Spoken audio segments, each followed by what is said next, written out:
Well, today we are going to, as I told the kids, we are going to take a look at the book of James, specifically James 1, verses 19 through 27. James writes, "You must understand this, my beloved. Let everyone be quick to listen, slow to speak, slow to anger, for your anger does not produce God's righteousness. Therefore, rid yourselves of all sordidness and rank growth of wickedness, and welcome with meekness the implanted word that has the power to save your souls. But be doers of the word, and not merely hearers who deceive themselves. For if any are hearers of the word and not doers, they are like those who look at themselves in the mirror and, in going away, immediately forget what they were like. But those who look into the perfect law, the law of liberty, and persevere, being not hearers who forget, but doers who act, they will be blessed in their doing. If any think they are religious and do not bridle their tongues, but deceive their hearts, their religion is worthless. Religion that is pure and undefiled before God the Father is this, to care for orphans and widows in their distress, and to keep oneself unstained by the world." Well, I'm sure many parents out there this morning have children who are or were at some point involved in sports. Now, given the pandemic and my boys' interest in other activities, we haven't really signed them up for any sports in the past year other than, Sebastian's in taekwondo, and they took a week of brief golfing lessons this summer. But with Sebastian in particular, we did insist on signing him up for different athletic activities when he was, a couple years younger. Such activities are, theoretically, a productive way to expand a young child's horizons and channel some of their energy, which Sebastian has in abundance. But one of the activities we signed Sebastian up for a couple years ago was T-ball, kind of a staple for kids of a certain age. Now, between soccer, basketball, tumbling, and T-ball, I would probably say T-ball was my least favorite, though Sebastian might disagree. But from my perspective as a parent, T-ball essentially consisted of standing outside in the midsummer heat and watching 20 or so little kids scream and chase each other around, sometimes with a baseball bat.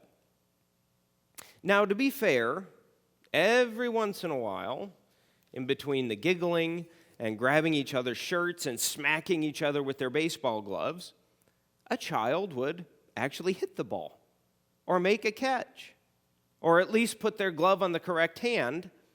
And I would begin to think, hey, these kids are starting to get it.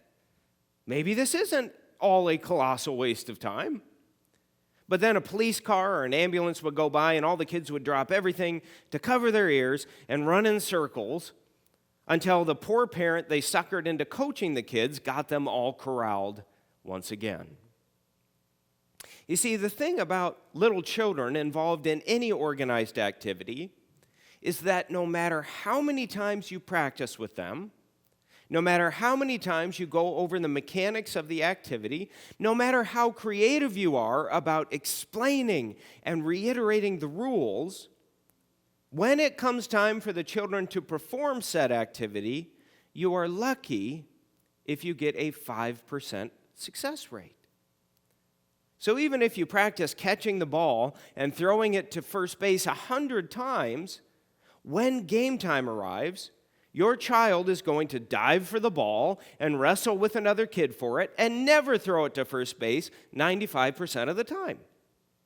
And even if you practice hitting the ball and taking off for first base 6 weeks in a row, when game time arrives, your child will swing and whiff numerous times, finally hit the ball, and then stand there cheering for themselves without running to first base 95% of the time. You see, for a child, their minimal capacity for consistent recall and their beautifully innocent penchant for distraction results in them seemingly mastering a skill and then losing it altogether just a few moments later.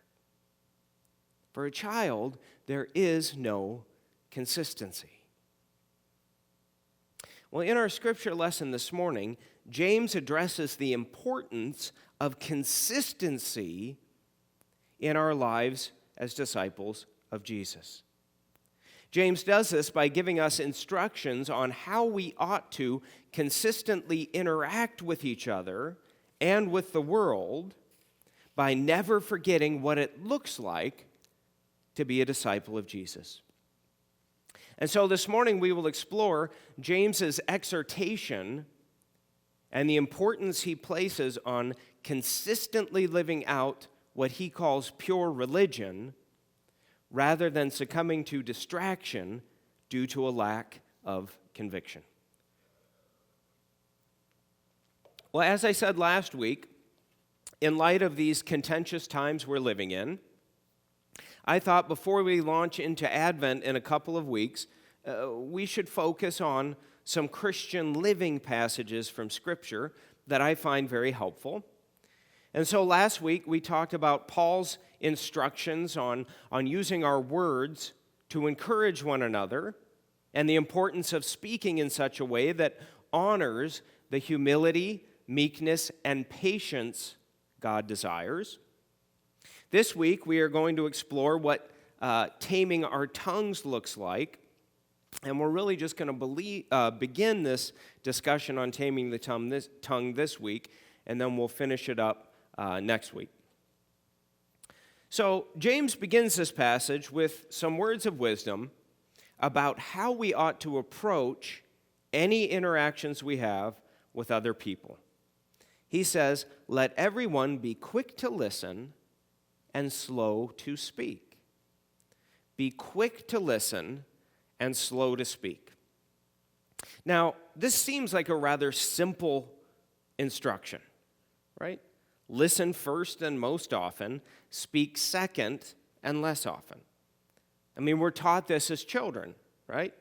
You have 2 ears and 1 mouth for a reason. So listen more often than you speak. But I believe this concept is not only one of the most important aspects of effective, meaningful communication, I also think it's one of the most difficult to master. The importance of listening first and primarily is clearly very important to God because we find it highlighted throughout Scripture, particularly in the Proverbs. There's quite a few of them.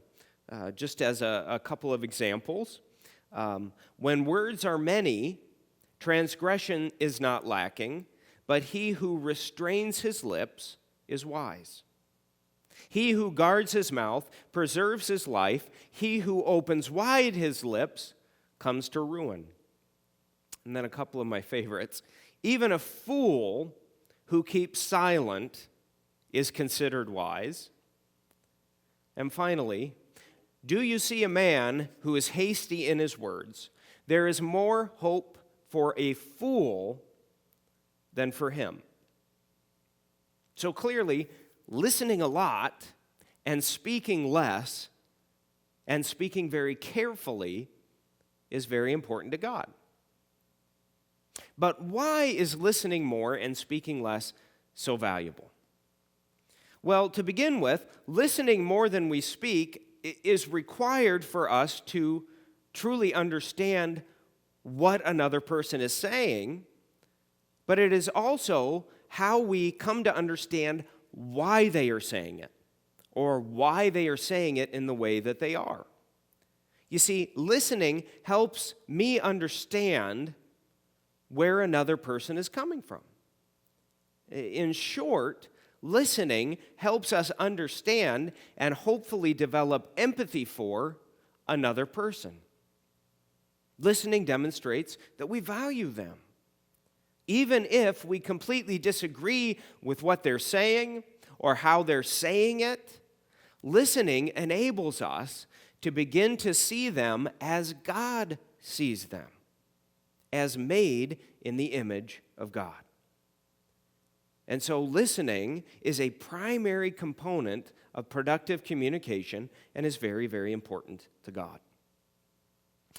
And, by the way, this principle also applies to how we communicate with God. We show God that we value Him by listening, not just by speaking all the time. And just as a side note, how often do we do that? Right? How often do we listen to God, just sit there and listen, and not just rattle off our list of requests? Now, at its core, I think listening more than speaking is challenging for us because it rubs up against our self-centeredness. Due to our sinfulness, our fallen nature, it is much more natural for me to think about myself first and others second, and listening requires me to put someone else before myself, whereas speaking often does not. Right? I want to get my opinion in first and always. What you have to say isn't as important as what I have to say. My experience is what counts.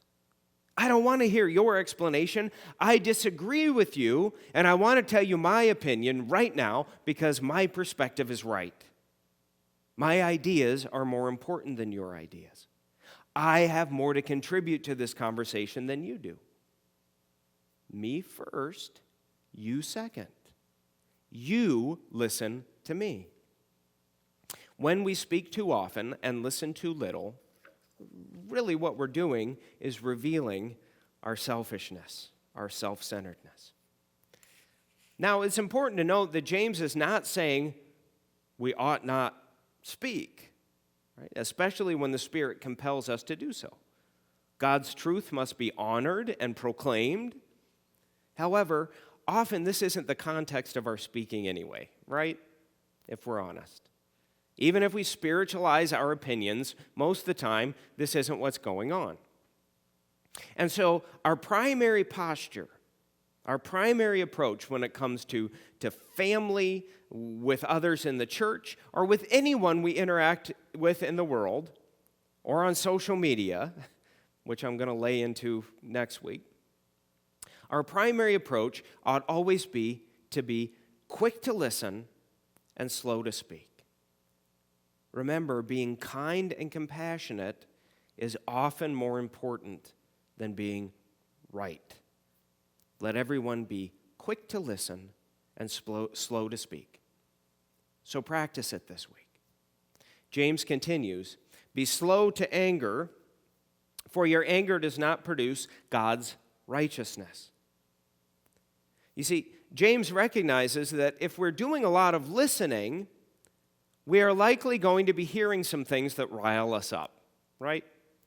This is a prudent and timely teaching given our cultural climate, is it not? Now, I've read that anger and cultural unrest have kind of always been a part of American culture, going all the way back to our inception. But it sure does seem, at least, like a whole lot of people are angry about just about everything these days. Now, maybe the anger is just more front and center due to 24-hour news channels, which thrive on negativity and polarization. Got to get those advertising dollars. Or maybe the anger seems more pronounced due to social media and comment sections on websites, which by their very nature are geared toward speaking rather than listening. I mean, by our very nature, in order to communicate, we rely heavily on seeing facial expressions and reading body language and hearing tone of voice. That's how we're created. And all of that is out the window with social media. Relying solely on typed words to converse provides unending opportunities for misunderstanding, for conflict, for dehumanization, for anger. James says that a person who is quick to become angry is not becoming righteous. Being slow to anger, then, is required for us to be pleasing to God.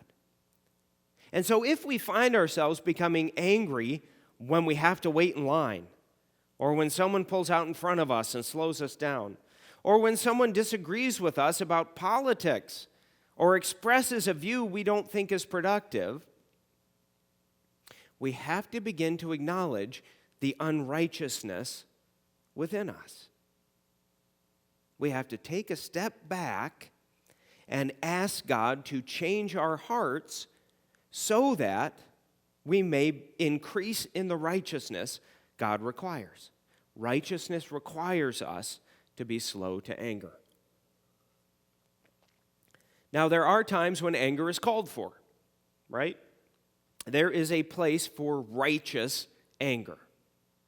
When Jesus goes to the temple in John chapter 2 and essentially sees people swindling those who have voyaged to make restitution with God, many of them poor, Jesus overturns the money tables, makes a whip of cords, and drives out the offenders. It takes some pretty intense exegetical gymnastics not to come to the conclusion that Jesus is angry there. And so likewise, there are situations and occasions in which anger is appropriate for us. When we see people being treated unfairly or abused or oppressed, as James puts it, when we witness the plight of the orphans and widows, righteous anger is appropriate.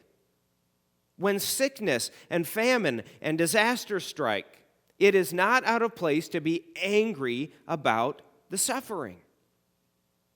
Anger can be a holy emotion if it is rooted in our concern for other people or if it demonstrates our recognition of the sinfulness of this world. Anger about the fallenness of this world, about injustice, is appropriate. Anger about the mistreatment of others is appropriate. And so anger can be a holy emotion if it is directed, as Paul says, ultimately not against other people, but against the cosmic powers of this present darkness, against the spiritual forces of evil in the heavenly places.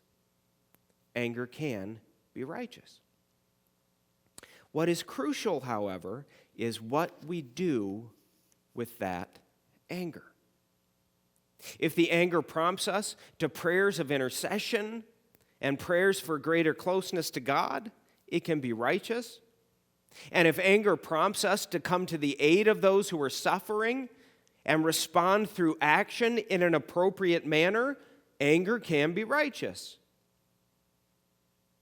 But if the anger leads us to stew endlessly and think evil things toward other people, if it leads us to gossip about and slander others or post vile comments or untruths on the internet, if anger leads us to hate others and seek revenge, that anger is no longer righteous. It has become sordid, a rank growth of wickedness. So in these contentious times, church, we have a real opportunity to be a beacon of light Christ created us to be.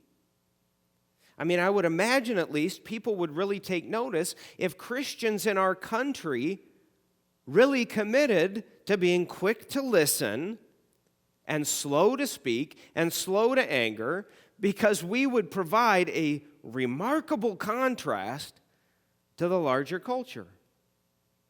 If Christians were committed to bridling their tongues or fingers and focused more extensively on caring for orphans and widows in their distress, and in Jesus' culture, those were two of the groups that we're the most distressed, the least of these.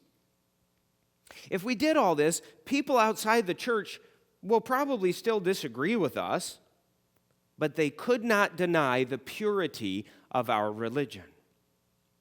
And so James takes these twin ideas of being slow to speak and slow to anger and says we cannot be a people who simply say we believe such things are important, but do not live them out. Be hearers of the word and not merely hearers who deceive themselves.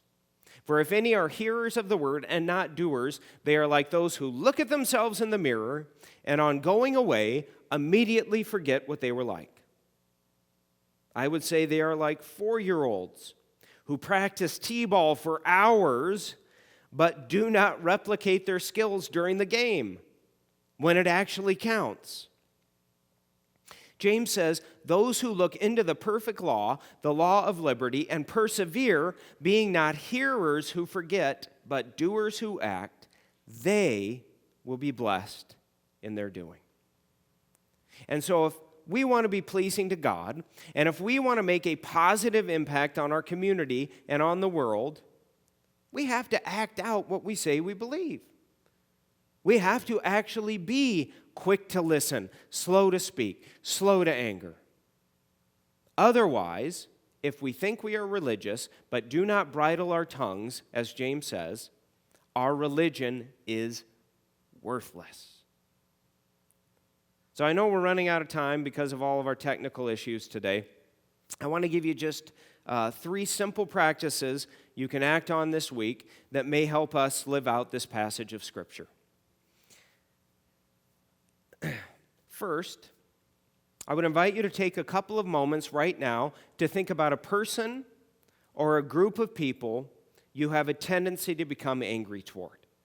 Okay? So think of those people that really irk you, either because of how they act or what they say or what they post online. And these may be family members, they may be coworkers, they may be faceless groups of people that you just know you vehemently disagree with. Those on the left, those on the right. Now, make a commitment that you will, as hard as it may be, listen to them this week. Set aside that compulsion to get in your 2 cents, to get in the first and last words, and commit to genuinely listening and holding your tongue. Remember, often kindness and compassion are more important than being right. And besides, if you are right, God knows anyway. You don't need anyone else's approval. Second, if you are in the habit of having cable news channels on in the background throughout your day or evening, or if you have a news feed going on your computer throughout the day, or if you have a habit of scrolling through social media multiple times a day, turn them off this week. Now, you can check the local news to see the weather and make sure you're not missing something really important. But by turning all of this off, you will tune out the relentless commentary that 24-hour news sources and social media conglomerates use to fill every minute of the day. Got to get those advertising dollars. So commit to logging off or tuning out the animosity and polarization for a week and see if it aids you in becoming a more righteous person. And if it doesn't, well, I can almost guarantee you your life won't be the worse for it. I mean, if anything, you'll simply keep Facebook or CNN or Fox News from making quite as much advertising dollars this week. Third and finally, and quickly, intentionally spend some time throughout the week thinking about and praying for those who are hurting and suffering. Whether these are people you know, or people you know about, or groups of people you have read about. And focus your anger, if you have it, on the sin and injustices that contribute to their pain. Pray about how you might come to their aid, or how we as churches might better come to their aid. Take time to listen to God for inspiration and ideas.